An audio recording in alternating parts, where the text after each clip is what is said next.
Hello everybody, स्वागत करती हूँ आप सभी लोगों का लॉ वाला पे। मैं हूँ आपकी लॉ मेंटर इसरा खान और आप लोगों के सामने आज एक बहुत ही इंपॉर्टेंट टॉपिक लेके आई हूँ। आज हम लोग सीपीसी 1908 के अंदर ऑर्डर 14 कवर करने वाले हैं, जो कि डील करता है with the framing of issues. तो हम लोगों ने ऑर्डर 10 कवर किया हुआ है, जहाँ पे examination of parties bye the court के बारे में हम लोगों ने पढ़ा, और उस स्टेज को, वो जो ऑर्डर है उसको फर्स्ट हियरिंग भी कहा जाता है। ठीक है, अब यहाँ पे जब फर्स्ट हियरिंग होती है कोर्ट में, फर्स्ट हियरिंग के टाइम पे केस को कॉल आउट किया जाता है और उसको हियर किया जाता है। इस पे हियर किया जाता है, इश्यूज के ऊपर हियर किया जाता है। इश्यूज के ऊपर केस सुनता है, कोर्ट सुनता है कि क्या मैटर है, क्या डिस्प्यूट है, क्या दोनों ही पार्टीज के बीच में क्या डिस्प्यूट अराइज हुआ है, कौन से ऐसे मैटर्स हैं जो एक पार्टी कह रही है, जो एक पार्टी अलेज कर रही है और दूसरी पार्टी डिनाई कर रही है। इन सारे ही मैटर्स को कोर्ट जांचता है और इश्यूज को फ्रेम करता है, और उन्हीं इश्यूज के बारे में आज हम लोग पढ़ने वाले हैं। तो बेसिकली जो फर्स्ट हियरिंग होती है ना, ये और फ्रेमिंग ऑफ इश्यूज ये साइमल्टेनियसली चल रहे होते हैं। तो ये जो स्टेज है ना, ये बहुत ज़्यादा इंपॉर्टेंट है आपके कॉन्सेप्चुअल क्लैरिटी के लिए कि कोर्ट की जब सिविल कोर्ट की प्रोसीडिंग के टाइम पे ये जो स्टेज होती है फ्रेमिंग ऑफ इश्यूज की, ये कब अराइज होती है। इसी के ऊपर हमारा आज का सेशन बेस्ड होने वाला है। तो चलिए टॉपिक्स हम लोग देख लेते हैं क्या क्या कवर करने वाले हैं। हम लोग ऑर्डर 14 फ्रेमिंग ऑफ इश्यूज देखने वाले हैं। अच्छे तरीके से सारे ही रूल्स जो हैं इसके हम लोग कवर करेंगे। साथ ही साथ हम लोग ये जानेंगे कि भाई ये मटीरियल प्रोपोजिशन क्या होता है, और इसको हम लोग देखेंगे as per rule 2। Material proposition क्या होता है, ये किसी भी केस में कोई मटीरियल प्रोपोजिशन क्या इंपॉर्टेंस रखता है, क्या रोल होता है मटीरियल प्रोपोजिशन का, होता क्या है, ये समझने वाले हैं। साथ ही साथ हम लोग फ्रेमिंग ऑफ इश्यूज की एज पर सीपीसी, किसी भी सिविल कोर्ट की प्रोसीडिंग के द्वारा अगर फ्रेमिंग हो रही है किसी भी इशू की, उसका इंपॉर्टेंस क्या है, क्या वैल्यू क्या है, और अगर फ्रेमिंग ऑफ इश्यूज नहीं होता है तो क्या सर्कमस्टांस अराइज हो सकती है। ये सारी चीजें आज के सेशन में हम लोग कवर करेंगे। साथ ही साथ हम लोग ये भी देखते हुए चलेंगे कि ऐसे ऑर्डर्स जहां पे आपकी कॉन्सेप्चुअल क्लैरिटी की रिक्वायरमेंट होती है, ये एग्जाम पॉइंट ऑफ व्यू से कितने इंपॉर्टेंट होते हैं, बहुत इंपॉर्टेंट होते हैं। ऑर्डर 14 पे प्रीलिम्स में क्वेश्चन कई बार पूछा गया है, तो इसके सारे ही रूल्स को अच्छे से पढ़ते हुए चलिएगा। देखिए, सबसे पहले अगर हम लोग कोर्ट की प्रोसीडिंग की बात करें, तो कोई भी मैटर जो अराइज होता है कोर्ट के सामने किस प्रकार आता है, वो प्लेंटिफ और डिफेंडेंट की प्लीडिंग के थ्रू आता है कोर्ट के सामने। अब प्लेंटिफ अपना प्लेंट देता है, कोर्ट में प्रेजेंट करता है, सूट इंस्टीट्यूट हो जाता है। अब समन भेजा जाता है, ये सारी प्रोसीडिंग हम लोग ऑलरेडी कई बार देख चुके हैं, और WS फाइल करने के लिए डिफेंडेंट कोर्ट में अपीयर करता है। ये जो प्रोसीडिंग होती है ना, इस प्रोसीडिंग के टाइम पे ये जो पूरा एक स्टेप होता है, इस स्टेप के टाइम मतलब इस स्टेप के थ्रू प्लीडिंग्स सबमिट होने के बाद कोर्ट के सामने मैटर जो होता है वो क्लियर होना शुरू हो जाता है। यानी कि कोर्ट के सामने ये समझ में कोर्ट को आने लगता है कि ये पार्टीज के बीच में ये डिस्प्यूट अराइज हुआ है। अब क्या करता है कोर्ट पार्टीज को एग्जामिन करता है, और बेटर इश्यूज को निकालने के लिए और बेटर डिस्प्यूट को निकालने के लिए, उस पॉइंट पे पहुंचने के लिए, उस एग्जैक्ट टारगेटेड पॉइंट पे पहुंचने के लिए कि एक्चुअल में इश्यू है क्या। तो इसलिए पार्टीज को कोर्ट एग्जामिन करता है, और एग्जामिनेशन ऑफ पार्टीज हम लोग ने ऑलरेडी पढ़ा हुआ है ऑर्डर 10। जिसने नहीं किया है प्लीज जाके वो सेशन जरूर कवर करें। उसके बाद आप फ्रेमिंग ऑफ इश्यूज का ये जो ऑर्डर है ये कवर करिए। तो बेसिकली फर्स्ट हियरिंग के टाइम पे मेन एजेंडा क्या होता है, एग्जामिनेशन ऑफ पार्टीज का। एग्जामिनेशन ऑफ पार्टीज के बाद धीरे धीरे धीरे धीरे कदम कोर्ट बढ़ाता है towards the framing of issues, क्योंकि जब पार्टीज को एग्जामिन किया जाता है तो ऐसे कोई ना कोई पॉइंट्स मान के चलिए कोई पार्टी, ऑपोजिट पार्टी कोई फैक्ट को एडमिट करे ले रही है, तो अब इररेलेवेंट इश्यूज हट गए, बेटर इश्यूज फ्रेम हो सकते हैं। तो इसीलिए एग्जामिनेशन ऑफ पार्टी बहुत इंपॉर्टेंट रोल प्ले करता है students in the civil courts proceeding, बहुत इंपॉर्टेंट रोल प्ले करता है। तो इस तरह से कोर्ट के सामने जब मैटर क्लियर होता है, और क्लियर करने के लिए एग्जामिनेशन होता है पार्टीज का, पार्टीज के एग्जामिनेशन करने के बाद इश्यूज जो होते हैं वो बेटर निकल के आते हैं, और फिर होता है framing of issues at the first hearing. अब देखिए, अगर हम लोग बात करें एक इशू की जनरल सेंस में, अगर आप समझने की कोशिश करिए, आपके भाई आपके बहन के बीच में लड़ाई होती है, आप लोगों के आप दोस्तों के बीच में लड़ाई होती है, तो क्या मैटर क्या होता है, इशू क्या होता है, जो भी डिस्प्यूट है, भाई तुमने मुझे, आज मैंने तुम्हें खिलाया, कल तुमने मुझे खिलाया नहीं था, आज मैं तुम्हें खिला रहा हूँ, कल तुम्हें खिलाना पड़ेगा, नहीं खिलाया तो अपने दोस्तों के बीच में बातें नहीं होती हैं। तो ये क्या है, डिस्प्यूट है, लड़ाई हो गई, डिस्प्यूट अराइज हो गया। अब क्या है, ये डिस्प्यूट है, यही इशू है आपके बीच में, जो इशू है यही निकल के आया है कि भाई मैंने तुमसे 10 रुपए लिए थे कल, तो मुझे वापस करो, नहीं कर रहे हो, अरे क्यों नहीं कर रहे हो, लड़ाई हो गई, डिस्प्यूट अराइज हुआ, यही इशू हो गया। जनरल सेंस में अगर आप समझने की कोशिश करिए तो कोई भी किसी भी मैटर में कोई ऐसा इंपॉर्टेंट पॉइंट, किसी भी मैटर में कोई ऐसा क्वेश्चन अराइज हो रहा है, कोई इंपॉर्टेंट पॉइंट को निकाल के ला रहा है, या फिर कोई ऐसा क्वेश्चन जो किसी डिबेट का पात्र हो, यानी कि ऐसा कोई क्वेश्चन, ऐसा कोई फैक्ट, ऐसा कोई लॉ का पॉइंट जिसमें डिबेट हो सकता है, डिस्कशन हो सकता है, it is subject to a question of debate और डिस्कशन। तो ये क्या है, ये एक इशू होता है। बेसिकली क्या होता है, दो पार्टीज हैं, प्लेंटिफ, डिफेंडेंट। प्लेंटिफ कह रही है कि ऐसा हुआ था, इसने मुझसे 10,000 रुपए लिए थे, डिफेंडेंट कह रहा है मैंने नहीं लिए। अब यहाँ पे जो 10,000 रुपए हैं ये मैटर बन गया, सब्जेक्ट मैटर बन गया, और इनके बीच में बढ़ गई दरार 10,000 रुपए के चलते, और यहाँ पे कॉन्ट्रडिक्शन ऑफ फैक्ट्स। फैक्ट क्या है, यहाँ पे प्लेंटिफ अलेज कर रहा है कि 10,000 रुपए लिए और डिनाइल हो रहा है डिफेंडेंट के द्वारा, तो ये कॉन्ट्रडिक्शन हो रहा है फैक्ट्स का, contradiction of facts from the other party. Other party कह रही नहीं ऐसा नहीं हुआ, यही इश्यूज है, और इन्हीं को कोर्ट के द्वारा फ्रेम किया जाता है। अब यहाँ पे फ्रेमिंग ऑफ इश्यूज वर्ड इसीलिए यूज किया जाता है क्योंकि ये मेन जो एजेंडा होता है कोर्ट का वो इररेलेवेंट और अननेसेसरी इश्यूज को हटाने का होता है। यहाँ पे अननेसेसरी इश्यूज को आप फ्रेम नहीं कर सकते हैं, तो इसीलिए इश्यूज को फ्रेम इस प्रकार किया जाता है कि डिस्प्यूट जो है ना, जो मेन टारगेट है उस। अब अगर हम लोग बात करें ऑब्जेक्ट की, ऑब्जेक्ट ऑफ ऑर्डर 14, किस लिए इसको लेजिस्लेट किया गया, क्यों इसको फ्रेम किया गया। सबसे पहले देखिए, सबसे पहला मेन जो एजेंडा है क्या, ये जानना कि भाई पार्टीज के बीच में कंट्रोवर्सी क्या है, क्या डिस्प्यूट क्या है पार्टीज के बीच में। और दूसरी बात, narrow down area of conflict. जब अननेसेसरी इररेलेवेंट इशू आप हटा ही दोगे, आप कोर्ट हो, ठीक है, आप जज हो, आप अगर इररेलेवेंट इश्यूज को हटा दोगे तो एरिया ऑफ कॉन्फ्लिक्ट तो नैरो डाउन हो जाएगा ना। यानी कि अभी तक आप इतने सारे इश्यूज को फ्रेम कर रहे थे, बहुत सारे इश्यूज को फ्रेम कर रहे थे, अब आपने इररेलेवेंट इश्यूज हटा दिए, पुरानी गड़े मुर्दे उखाड़ रहे हैं आप कि 20 साल पहले जो है मेरे दादा, मेरे परदादा भी आपसे पैसे लिए थे। तो ये सारी चीजें क्या है, ये सारी एरिया ऑफ कॉन्फ्लिक्ट को बढ़ा देती हैं। अब जब ऐसे इररेलेवेंट इश्यूज को आप हटाएंगे तो नैरो डाउन कर देता है ये area of conflict, ultimately which benefits in the framing of issues. और इसके ऑब्जेक्ट पे एक इंपॉर्टेंट केस लॉ है, JK iron and steel company limited versus Mazdoor union का, याद रखिएगा, ऑब्जेक्ट पे बहुत इंपॉर्टेंट केस है। अब देखिए, अब हम लोग आ जाते हैं ऑर्डर 14 के रूल 1 पे। बहुत इंपॉर्टेंट रूल है, बहुत ज्यादा, इसमें 4 इंपॉर्टेंट बातें करी गई हैं। देखिए, सबसे पहले इसमें यह बताया गया है कि भाई कोई इशू क्यों अराइज होता है। सबसे पहले, why does an issue arise, how does an issue arise. देखिए, issue arises by a material proposition fact, यानी कि when does an issue arise, an issue arises when a material proposition of fact or law. ठीक है, दो बातें करी गई है यहाँ पे, फैक्ट की भी बात करी गई है, लॉ की भी बात करी गई है। तो when does an issue arise, an issue arises when a material proposition as to any fact or law is affirmed by one party, यानी कि एक पार्टी कह रही है कि ऐसा हुआ था, ऐसी घटना हुई थी। एक पार्टी कह रही है कि हाँ, आपका जो सूट है वो बाढ़ है, मतलब वो लॉ को प्रपोज कर रही है। Material proposition as to any fact or law is affirmed by one party and denied by another party. Simple बात, इशू क्या होता है, इशू कब अराइज होता है, इशू तब अराइज होता है जब मटीरियल प्रोपोजिशन, चाहे वो फैक्ट का हो चाहे वो लॉ का हो, उसको एक पार्टी कह रही है कि ऐसा हुआ, अलेज कर रही है, और दूसरी पार्टी उसको डिनाई कर रही है। As simple as that. अब बात करते हैं मटीरियल प्रोपोजिशन की। ये मटीरियल प्रोपोजिशन किस चिड़िया का नाम है? देखिए, वेरी सिंपल, मटीरियल प्रोपोजिशन क्या होते हैं? मटीरियल प्रोपोजिशन वो प्रोपोजिशंस होते हैं, चाहे वो फैक्ट के हो चाहे वो लॉ के हो। इसमें दो बातें करी गई हैं, एक प्लेंटिफ के एंड से करी गई है, दूसरी डिफेंडेंट के एंड से करी गई है। प्लेंटिफ के एंड से मटीरियल प्रोपोजिशन क्या होता है?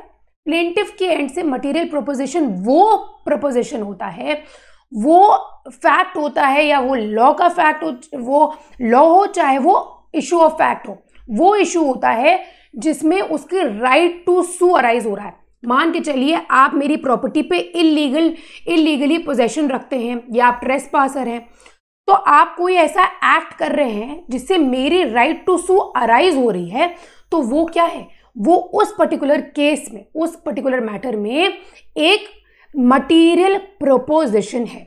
उसी तरह से डिफेंडेंट के एंड से कोई भी ऐसा डिफेंस, कोई भी ऐसा फैक्ट जो उसके डिफेंस को कॉन्स्टिट्यूट कर रहा हो, कोई भी ऐसा लॉ जो उसके डिफेंस को कॉन्स्टिट्यूट कर रहा हो, वो एक मटीरियल प्रोपोजिशन हो जाता है जहां पे डिफेंडेंट की बात करी गई है। तो रूल 1 जो है बेसिकली मटीरियल प्रोपोजिशन की बात करता है, बताता है कि मटीरियल प्रोपोजिशन पे ही इशू ऑफ फैक्ट अराइज होता है या इशू ऑफ लॉ अराइज होता है। तो बेसिकली याद रखिएगा, मटीरियल प्रोपोजिशन प्लेंटिफ और डिफेंडेंट के एंड से, प्लेंटिफ के एंड से राइट टू सू जब अराइज हो रहा होता है, और डिफेंडेंट के एंड से कोई भी ऐसा फैक्ट, कोई भी ऐसा लॉ जो कॉन्स्टिट्यूट कर रहा है उस डिफेंडेंट के डिफेंस को, वो हो जाता है मटीरियल प्रोपोजिशन। अब देखिए, रूल 1 में मटीरियल प्रोपोजिशन के बारे में बताया गया है कि each material proposition affirmed by one party and denied by another subject is a subject of distinct issue। यानी कि मान के चलिए किसी भी मैटर में मैं एक से अधिक मटीरियल प्रोपोजिशन रख रही हूँ, उस पर्टिकुलर फैक्ट, उस पर्टिकुलर केस में मैं एज अ प्लेंटिफ कई सारे मटीरियल प्रोपोजिशन रख रही हूँ जहाँ पे मेरी राइट टू सू अराइज हो रही है बहुत सारे मैटर्स में। तो यहाँ पे ये जो मटीरियल प्रोपोजिशन होंगे, हर एक मटीरियल प्रोपोजिशन एक डिस्टिंक्ट इशू बनेगा, एक डिस्टिंक्ट इशू उसके बारे में फ्रेम किया जाएगा कोर्ट के द्वारा। तो बेसिकली रूल 1 में ये भी बताया गया है कि each material proposition affirmed by one party and denied by another is subject to distinct issue.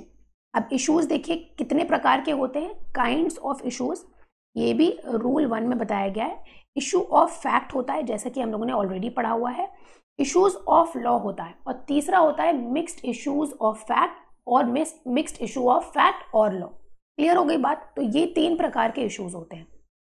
अब देखिए, रूल 1 में ये बताया गया है कि जब फर्स्ट हियरिंग होती है, फर्स्ट हियरिंग में कोर्ट के सामने मैटर आता है, डिस्प्यूट जो होता है कोर्ट के सामने रखा जाता है through what, through the pleadings. तो कोर्ट प्लेंट देखेगा, प्लेंटिफ का, WS देखेगा, डिफेंडेंट का, देखेगा कि क्या डिस्प्यूट निकल के आ रहा है, क्या मैटर क्या है। उसके बाद कोर्ट क्या करेगा, पार्टीज को एग्जामिन करेगा बेटर फ्रेमिंग ऑफ इश्यूज के लिए, और ये ऑर्डर 10 में दिया हुआ है, रूल 2 में एग्जामिन करेगा, पार्टीज को एसर्टेन करेगा। अब उसके बाद कोर्ट, बेसिक एजेंडा कोर्ट का ये होता है ये जानना कि मैटर क्या है, दोनों पार्टीज के बीच में जो बोन ऑफ कंटेंशन है, यानी कि जो हड्डी है, कबाब में हड्डी क्या है, एक्चुअल में ये डिस्प्यूट कहाँ से अराइज हो रहा है, क्या मैटर है। कोर्ट के सामने ये सारी चीज़ें आप अपने प्लेंट और WS के थ्रू रखते हो, और कोर्ट आपको उसके ऊपर एग्जामिन करता है और ये जानने की कोशिश करता है कि मैटर क्या है, ताकि जो better best issues should be framed, best issue निकल के आए, और यही इशू आपके डिसीजन में जो जजमेंट पास किया जाएगा, जो मैटर फाइनली कोर्ट के थ्रू डिसाइड किया जाएगा, उसमें बहुत ज़्यादा हेल्प करता है। इसीलिए इतना ज़्यादा फोकस किया जाता है फ्रेमिंग ऑफ इशूज़ पे। आगे बढ़ते हैं। अब देखिए, रूल 2 की बात अगर हम लोग करें तो रूल 2 में ये कहा गया है कि अगर कोई ऐसा मिक्स्ड इशू है, कोई मिक्स्ड इशू ऑफ लॉ और फैक्ट है, तो केस को डिस्पोज ऑफ किया जा सकता है किसी प्रीलिमिनरी पॉइंट पे भी।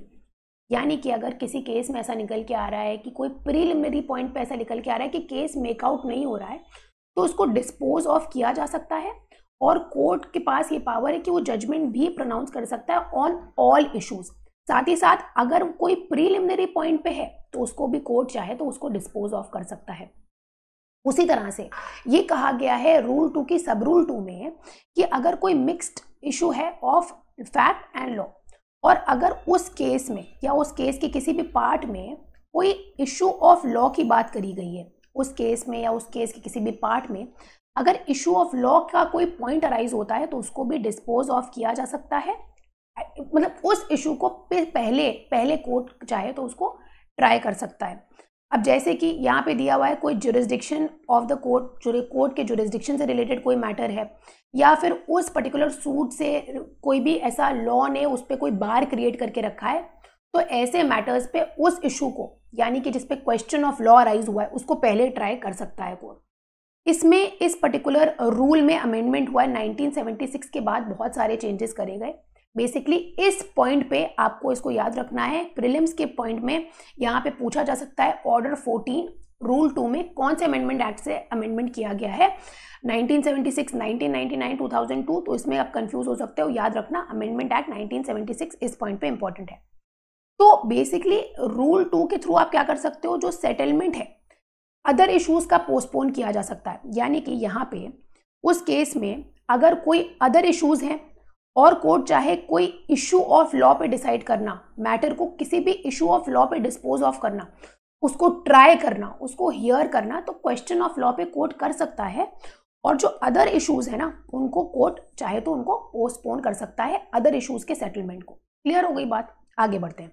अब देखिए इश्यूज की इंपॉर्टेंस, अगर हम लोग इश्यूज की बचाए वो फैक्ट के इश्यूज हो चाहे वो लॉ के इश्यूज हो, क्या इंपॉर्टेंस है उनकी, क्या इंपॉर्टेंट रोल प्ले करते हैं। देखिए कोई भी इशू हो, चाहे वो इशू ऑफ फैक्ट हो चाहे वो इशू ऑफ लॉ, वो लिटिगेशन के बैकबोन होते हैं, यानी कि they are the backbone of the litigation.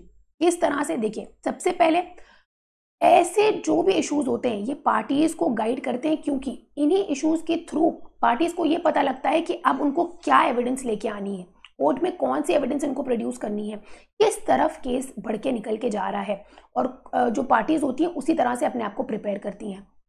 दूसरी बात, court can not refuse the point and issue is frame. देखो अगर कोई भी ऐसा इशू फ्रेम हुआ है तो कोर्ट फ्रेम्ड इशू पे, जो कोर्ट ने फ्रेम किया है उसको रिफ्यूज नहीं कर सकता है। कोर्ट मतलब जनरली नहीं कर सकता है, ऐसे कोर्ट की डिस्क्रिशनरी पावर है, वो चाहे तो उसको रिजेक्ट भी कर सकता है। लेकिन अगर कोई मटेरियल प्रोपोजिशन पे अगर कोई फ्रेमिंग हुई है इशू की तो उसको कोर्ट नहीं रिजेक्ट करता है। साथ ही साथ तीसरी बात, court can not frame an issue which does not arise in pleadings. एक इंपॉर्टेंट पॉइंट ये है कि कोर्ट शाल नॉट, एक्चुअली यहाँ पे कैन नॉट की जगह पे शाल नॉट होना चाहिए। ये ऐसा रूल है कि कोर्ट जो प्लीडिंग्स में दिया हुआ है उसी से मतलब अपने आप को डिटरमाइन करता है, पार्टीज को डिटरमाइन करता है जो प्लीडिंग्स में है, और उसी के ऊपर इश्यूज फ्रेम किए जाते हैं। यूजुअली ऐसा नहीं होता है कि प्लीडिंग से हट के आप कोई इशू फ्रेम करें, लेकिन एक्सेप्शनल केसेस में ऐसा भी किया जा सकता है कोर्ट के द्वारा। साथ ही साथ अगर कोई अपील का मैटर है, यानी कि अगर मान के चलिए मैंने कोई केस सूट इंस्टीट्यूट किया है, डिग्री पास हो गई और मैं उसके अगेंस्ट जाना चाहती हूँ हायर कोर्ट पे, हायर अथॉरिटी पे, हायर कोर्ट पे, तो ऐसे केसेस में अगर अपील में मैटर जा रहा है तो जो इश्यू फ्रेम किए गए ना जो ट्रायल कोर्ट के द्वारा, उसी पे ही अपील भी डिसाइड होगी।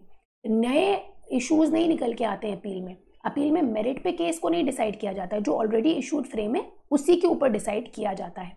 तो ये है इश्यूज की इंपॉर्टेंस, और ये इंपॉर्टेंस है इसीलिए इतनी ज़्यादा इंपॉर्टेंस है क्योंकि ये मैटर को डिसाइड करने में बहुत इंपॉर्टेंट रोल प्ले करते हैं।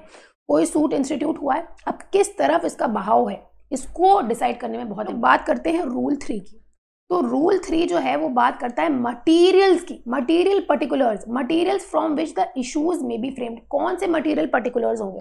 देखिए the court may frame the issues from all or any of the following materials. तो रूल 3 में बेसिकली मटीरियल पर्टिकुलर मटीरियल्स दिए हुए हैं जिसके थ्रू जो इश्यूज हैं वो फ्रेम किए जाएंगे। जैसे कि A, allegations made on oath by the parties or by any persons present on their behalf, जो भी उन्होंने एलिगेशंस किए हैं और made by the pleader. B, allegations made in the pleadings or in the answers to interrogatories. तो अपनी pleadings में जो उन्होंने एलिगेशंस किए हैं, इंटेरोगेटरीज के द्वारा जो निकल के आया है वो। साथ ही साथ कंटेंट्स ऑफ डॉक्यूमेंट, जो भी डॉक्यूमेंट्स प्रोड्यूस किए हैं। इसीलिए तो मैं कहती हूँ ये सारे जो ऑर्डर्स हैं एक साथ पढ़ने वाले हैं। यानी कि ऑर्डर 10 इंटेरोगेटरीज के बारे में हम लोग ने पढ़ा हुआ है, इंटेरोगेटरीज के बाद डॉक्यूमेंट्स के बारे में हम लोग ने पढ़ा है डिस्कवरी एंड इंस्पेक्शन में। ये सारी ही चीज़ें बहुत इंपॉर्टेंट रोल प्ले करती हैं। तो डॉक्यूमेंट्स के जो कंटेंट्स हैं वो, एलिगेशंस जो आपने प्लीडिंग में किए हैं वो, साथ ही साथ जो भी एलिगेशंस ओथ पे किए हैं पार्टीज के द्वारा, तो ये सारी चीज़ें जो हैं ये डिसाइड करेंगे क्या इश्यूज फ्रेम हो रहे हैं। तो मटीरियल्स होते हैं विच issues may B frame, rule 3 में दिया हुआ है। अब देखिए रूल 4। रूल 4 कहता है कोर्ट में एग्जामिन विटनेसेस और डॉक्यूमेंट्स बिफोर फ्रेमिंग इशू। यानी कि ये कोर्ट की पावर है, तो वो चाहे तो वो विटनेसेस को एग्जामिन कर सकता है या डॉक्यूमेंट्स को एग्जामिन कर सकता है फ्रेमिंग ऑफ इश्यूज के पहले। Where the court is of the opinion that the issues cannot be correctly framed without the examination of some person not before the court or without the inspection of some document not produced in the suit। कोई ऐसा document, कोई ऐसा इंसान जो court के समक्ष नहीं आया है, कोई ऐसा डॉक्यूमेंट जो कोर्ट के सामने पेश नहीं किया गया है, ऐसे डॉक्यूमेंट्स को, ऐसे पर्सन्स को कोर्ट को एग्जामिन करने की पावर दी हुई है अगर कोर्ट को ये लगता है कि इश्यूज को हम करेक्टली फ्रेम नहीं कर सकते हैं तो। अब इसमें कोर्ट क्या कर सकता है, may adjourn the framing of issues, court चाहे तो फ्रेमिंग ऑफ इश्यूज को अर्जर्न भी कर सकता है to a day not later than 7 days, यानी कि 7 दिन तक चाहे तो उसको अर्जर्न कर सकता है, subject to any law for the time being in force, यानी कि अगर कोई भी लॉ उस पर एप्लीकेबल हो रहा है तो नहीं कर सकता है, लेकिन जनरल सेंस में चाहे तो वो 7 दिन तक पोस्टपोन कर सकता है, उसको अर्जर्न कर सकता है। साथ ही साथ कंपेल कर सकता है the attendance of any person or the production of any document by the person in whose possession or power it is by summons or other process, यानी कि ऐसे मैटर्स में जहां पे कोर्ट को लग रहा है कि इश्यूज जो है वो करेक्टली फ्रेम नहीं होंगे, तो ऐसे मैटर्स में अगर कोई किसी भी इंसान को बुलाना है कोर्ट को, कोई डॉक्यूमेंट पेश करवाना है अपने सामने, तो वो समन्स भेज सकता है या किसी और तरीके से किसी और प्रोसेस के थ्रू ऐसे डॉक्यूमेंट, ऐसे इंसान को वो एग्जामिन कर सकता है, कोर्ट में बुला सकता है। ऐसा दिया हुआ है रूल 4 में, याद रखिएगा, इसको प्रीलिम्स में पूछा गया है, यूपी के प्रीलिम्स में वो रूल 4 के ऊपर क्वेश्चन आया था एक बार। अब देखिए रूल 5 बात करता है अमेंडमेंट ऑफ इश्यूज की, बहुत इंपॉर्टेंट है। देखिए ये कोर्ट की पावर है, कोर्ट क्या कर सकता है, कोर्ट इशू के फ्रेमिंग के टाइम पे, लेकिन before passing of decree pass नहीं हुई है, इश्यूज को फ्रेम करते के टाइम पे क्या कर सकता है, इश्यूज को अमेंड कर सकता है, फ्रेम एडिशनल इश्यूज, यानी कि अगर कोर्ट को लगता है उस पर्टिकुलर केस में कोई एडिशनल इशू अराइज हो रहा है, चाहे वो फैक्ट का हो, चाहे वो लॉ का हो, चाहे वो मिक्स्ड फैक्ट या लॉ का हो, तो वो क्या कर सकता है, एडिशनल इश्यूज को भी फ्रेम कर सकता है। साथ ही साथ वो स्ट्राइक आउट कर सकता है रॉन्गली फ्रेम्ड इश्यूज को, बहुत इंपॉर्टेंट पॉइंट है ये याद रखिएगा। यानी कि अगर कोर्ट के द्वारा कोई इश्यूज हैं जो गलत तरीके से फ्रेम कर दिए गए, इनकरेक्टली फ्रेम हुए, गलत तरीके से फ्रेम हुए, तो उनको स्ट्राइक आउट यानी कि उनको हटाया जा सकता है। बेसिकली ये किस लिए किया जाता है, ये इसीलिए किया जाता है ताकि जो रियल कंट्रोवर्सी है पार्टीज के बीच में, जो मेन एजेंडा है एक्चुअली रूल 14 का, वो निकल के आए to determine the real controversy between the parties, और ऐसा दिया हुआ है रूल 5 में। अब देखिए, अब हम लोग बात करेंगे रूल 6 की, इंपॉर्टेंट रूल है, बात करता है ये अग्रीमेंट की, यानी कि अगर पार्टीज अग्री कर रही हैं, चाहे वो क्वेश्चन ऑफ फैक्ट हो, चाहे वो क्वेश्चन ऑफ लॉ, किसी भी क्वेश्चन ऑफ फैक्ट या लॉ पे, ठीक है, और कोई भी ऐसा अग्रीमेंट निकल के आ रहा है उस पर्टिकुलर फैक्ट पे, उस पर्टिकुलर लॉ पे, उस पॉइंट पे अगर पार्टीज अग्री कर रही हैं, तो ये उनको रूल 6 में पावर दी हुई है कि वो चाहे तो उसको इशू की तरह कोर्ट के सामने रख सकती हैं, लेकिन state it in a form of issue. देखिए यहाँ पे बताया गया है, अगर मान के चलिए कोई सम ऑफ मनी है जो कि उस पर्टिकुलर अग्रीमेंट में स्पेसिफाइड है और उसको एसर्टेन करना है कोर्ट को, तो बेसिकली कोर्ट चाहे तो उस पर मैटर, मतलब उसको डिसाइड कर सकता है, डायरेक्ट कर सकता है, shall be paid by one of the parties to another of them, or that one of them be declared entitled to some right or subject to some liability in specified in the agreement. यानी कि इसमें basically यही बताया हुआ है कि अगर parties के बीच में कोई अग्रीमेंट है, तो चाहे वो अग्रीमेंट क्वेश्चन ऑफ लॉ पे हो, क्वेश्चन ऑफ फैक्ट पे हो, तो वो एज एन इश्यू पार्टी रख सकती है कोर्ट के सामने। फिर देखिए B, some property specified in the agreement and in dispute in the suit shall be delivered by one of the parties to other of them or as the other may direct। तो court चाहे तो ऐसे matters पे, चाहे वो सम of money से related हो, चाहे वो किसी प्रॉपर्टी से रिलेटेड हो और उस पर अग्रीमेंट हुआ है, तो कोर्ट ये सारी चीजें डायरेक्ट कर सकता है।